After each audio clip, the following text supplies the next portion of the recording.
Hello friends, welcome to best English classes. मैं हूं प्रतीक तंवर और आज हम पढ़ रहे हैं शशि देशपांडे की short story my beloved charioteer. Charioteer का अर्थ होता है रथ चलाने वाला और बिलवेड यानी प्यारा।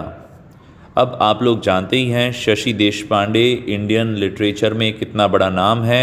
एक अवार्ड विनिंग इंडियन नॉवेलिस्ट जिनकी कहानियों में जेंडर ही सबसे सेंट्रल पॉइंट होता है और इस पर्टिकुलर कहानी में वो रिलेशनशिप बता रही हैं ग्रैंडमदर, मदर और डॉटर की, ज़िंदगी की अलग अलग स्टेजेस पर। ये कहानी आधारित है माँ बेटी के रिश्ते पर और साथ ही एक औरत का क्या रोल होता है एक पत्नी के रूप में, इस बात पर ये कहानी फोकस करती है।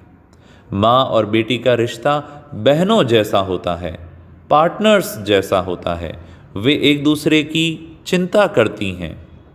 यहाँ पर एक माँ का जो स्वभाव है उसे डिपिक्ट किया गया है कि माँ का स्वभाव उदारता से भरा हुआ नहीं होता, पर एक नॉर्मल इंसान की तरह होता है जिसमें कि नेगेटिविटी भी होती है और पॉजिटिविटी भी होती है, इमोशंस भी होते हैं और फ्रस्ट्रेशन भी होते हैं। वो कोई परफेक्ट इंसान नहीं होती है माँ, वो भी एक नॉर्मल ह्यूमन बीइंग की तरह होती है। इस पर्टिकुलर कहानी में 3 अलग अलग जनरेशन दिखाई गई हैं। टोटल 3 महिलाएं हैं, एक ग्रैंड मदर, दूसरी मदर और तीसरी डॉटर, जो ज़िंदगी के अलग अलग पड़ाव में हैं और तीनों का अलग अलग माइंडसेट है, उसे ही यहाँ दिखाया गया है। एक तरफ ग्रैंड मदर हैं जो सबसे बूढ़ी हैं, जो सबकी केयर करती हैं। माँ जिनका नाम आरती है वो इस घर की ग्रैंड मदर की बेटी हैं और वो एक डिप्रेस्ड महिला है, क्योंकि जिससे की भी वो चिंता करती हैं, जिससे भी वो प्यार करती हैं, वो सब उसे छोड़कर चले गए हैं, उन सब की डेथ हो गई है। वो 2 इंसानों से सबसे ज़्यादा प्यार करती थी, एक तो अपने पिता और एक अपने पति, और उन दोनों की ही डेथ हो गई है। अब वो बहुत ज़्यादा इरिटेटेड व्यक्ति है इस घर की और अपना ज़्यादातर समय सिगरेट पीने में और घर की दीवारों को देखने में बिताती है। वो ना तो किसी से बात करती है और उसकी जो बेटी है प्रीति, उसको भी वो ज़्यादा ध्यान नहीं देती उस पर, और ना ही वो अपनी खुद की माँ पर ध्यान देती है। यानी ना तो अपनी माँ पर ध्यान देती है और ना ही अपनी बेटी पे ध्यान देती है, बस सिगरेट पीती रहती है और दीवारों को देखती रहती है। कई बार तो वो प्रीति को बिना कारण ही डांटती भी है। वो इतनी ज़्यादा उलझी हुई है अपने पास्ट में कि वो अपने प्रेजेंट को भी नेग्लेक्ट कर रही है। जहाँ तक प्रीति की बात है, जो कि उसकी बेटी है, वो बहुत ही एनर्जेटिक करैक्टर है इस कहानी का।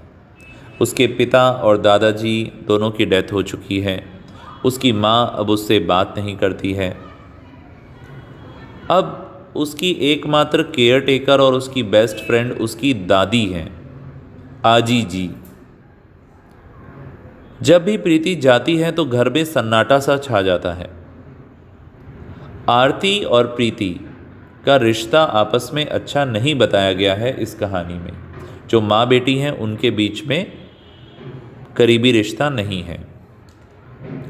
आरती डिप्रेस है, बहुत ही दुखी है और पेन में है, दर्द में है। वो कोई काम नहीं करती जो कि एक माँ को करना चाहिए अपनी बेटी के लिए और अपनी बूढ़ी माँ के लिए। वो तो प्रीति से बात भी नहीं करती, वो तो प्रीति को डांटती रहती है। आरती बहुत बार प्रीति को डांटती है अपना गुस्सा दिखाने के लिए। उसके स्वभाव की वजह से जो घर की दादी है आजी, उसी को ध्यान रखना पड़ता है प्रीति का। वही एक माँ की भूमिका यहाँ निभाती है। वो उसे उठाती है, तैयार करती है स्कूल के लिए, उसके लिए नाश्ता बनाती है। ये सब देखना बहुत ही शॉकिंग है कि वो इस उम्र में भी ये सारा काम कर रही है और उसे कोई शिकायत भी नहीं है। जो रिश्ता है आरती और प्रीति का वो बिल्कुल अच्छा नहीं है, पर जो रिश्ता है आजी और प्रीति का वो बहुत अच्छा है।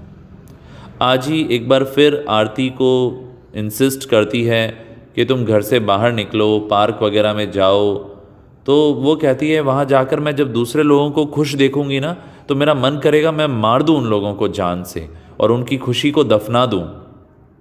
इस तरह की बातें ये दर्शाती हैं कि एक डिप्रेशन वाली महिला कैसी होती है। अब एक आयरनी की बात यह है कि आजी के जो हस्बैंड का कमरा है वो उसे मौका देता है अपनी आवाज़ को ढूंढने का और रिबेल करने का अपनी बेटी के खिलाफ। वो चाहती है कि अब उनकी जो बेटी है वो अपना साइलेंस तोड़े। फोटो फ्रेम एक बार गलती से टूट जाता है आरती से, इससे उसको मौका मिल जाता है आजी को उससे बात करने का और उसे समझाने का कि जो बीत गया वो बीत गया।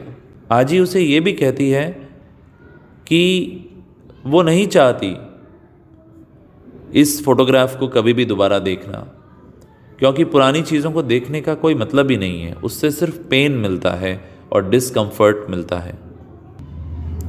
तो इस पूरी कहानी के अंदर हम देखते हैं कि शशि देशपांडे ने बहुत अच्छे से माँ बेटी का रिश्ता दिखाया है, अलग अलग स्टेजेस और अलग अलग ज़िंदगी के एस्पेक्ट्स पर। इस कहानी में डिस्क्रिप्शन दिया गया है इन तीनों महिलाओं का, आजी, आरती, प्रीति।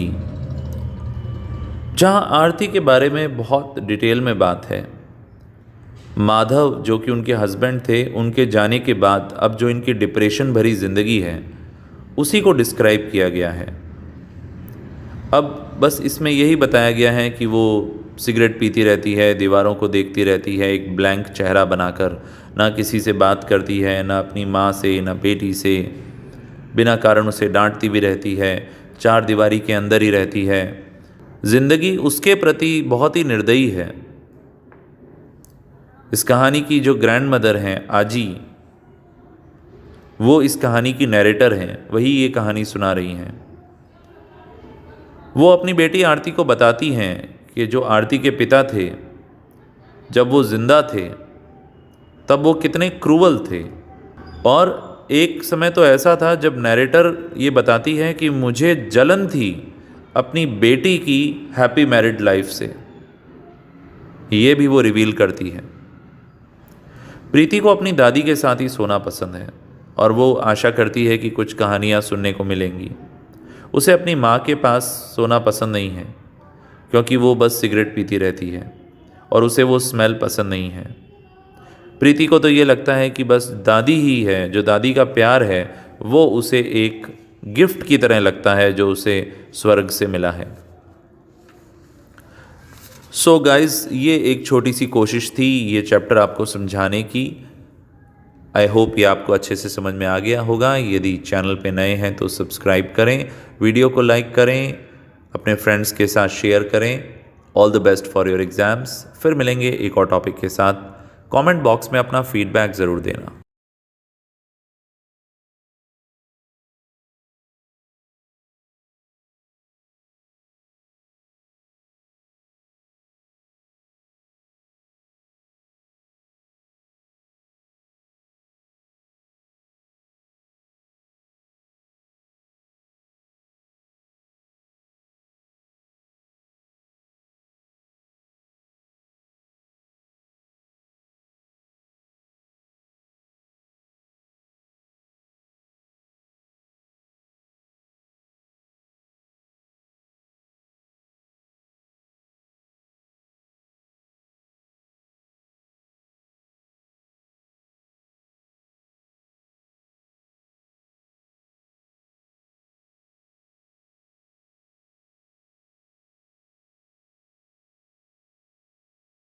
आजी कहती हैं कि उन्हें एनर्जी और मोटिवेशन मिलता है अपनी बेटी से लड़ने के लिए छोटी बच्ची प्रीति से, और प्रीति का ही मेन रोल है जो अज्जी और आरती का रिलेशनशिप है उसको सुधारने के लिए।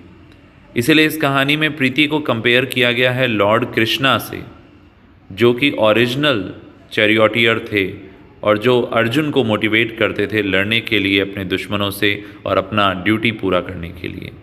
तो प्रीति ही इस कहानी की बिलवेड चैरियटियर है।